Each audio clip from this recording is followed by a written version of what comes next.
ಎಲ್ರಿಗೂ ನಮಸ್ಕಾರ. ನಿಜವಾಗ್ಲೂ ನಮ್ಮ ಕನ್ನಡಿಗರಿಗೆ, ನಮ್ಮ ಕನ್ನಡ ಜನತೆಗೆ ಯಾವ ಥರ ನಾನು ಕೃತಜ್ಞತೆ ಹೇಳಬೇಕು ಅಂತಲೇ ಗೊತ್ತಾಯ್ತಿಲ್ಲ. ನಿಜವಾಗ್ಲೂ ನಾನು ಬಿಗ್ ಬಾಸ್ ಮನೆ ಒಳಗಡೆ ಇದ್ದಾಗ ಹೊರಗಡೆ ನನಗೆ ಈ ಥರ ಸಪೋರ್ಟ್ ಸಿಗ್ತೈತೆ, ಈ ಥರ ನನ್ನ ಎಲ್ಲ ಪ್ರೀತಿಸ್ತವ್ರೆ, ಆ ಪ್ರೀತಿ ಪ್ರೋತ್ಸಾಹ ಕೊಡ್ತವ್ರೆ ಅಂತ ಕನ್ಸು ಮನ್ಸಲ್ಲೂ ಅನ್ಕೊಂಡಿರಲಿಲ್ಲ. ಸಖತ್ ಖುಷಿ ಆಯಿತು ಆಚೆಗೆ ಬಂದಾಗ. ಇನ್ನೂ ನನಗೆ ನಾನೇ ನಂಬೋಕಾಯ್ತಿಲ್ಲ. ಆಮೇಲೆ ನನಗೆ ಸಖತ್ ಖುಷಿ ಆಗೋದೇನೆಂದರೆ, ನಮ್ಮ ಯೋಧರಾಗಿರ್ಬೋದು ಅವರು ವೀಡಿಯೋ ಮಾಡಾಕ್ತಾರೆ. ಆಮೇಲೆ ನಮ್ಮ ಕನ್ನಡ ಜನತೆ ಅಲ್ಲದೆ ಬೇರೆ ರಾಜ್ಯದವರು, ಆಂಧ್ರ, ತಮಿಳುನಾಡು, ಬೇರೆ ದೇಶದಲ್ಲಿರೋರು, ಆಮೇಲೆ ನಮ್ಮ ರೈತರು ಈ ಸಂಕ್ರಾಂತಿ ಹಬ್ಬದಲ್ಲೆಲ್ಲ ಕಿಚ್ಚೊಡಿಬೇಕಾದ್ರೆ ಹಸುಗಳ ಮೇಲೆಲ್ಲ ಚಿತ್ರ ಬಿಡಿಸ್ಕೊಂಡು ಫೋಟೋ ಹಾಕೊಂಡೆಲ್ಲ ಸಕ್ಕ ಸಪೋರ್ಟ್ ಮಾಡಿದ್ರು.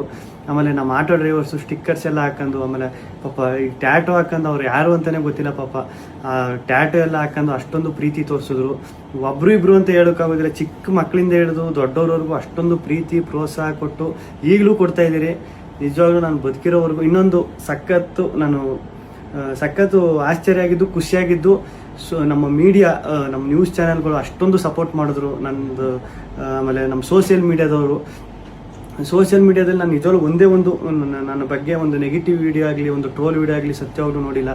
ನಿಮ್ಮ ಪ್ರೀತಿ ಪ್ರೋತ್ಸಾಹ ಎಲ್ಲ ಹಿಂಗೆ ಇರಲಿ ಕೊನೆವರೆಗೂ.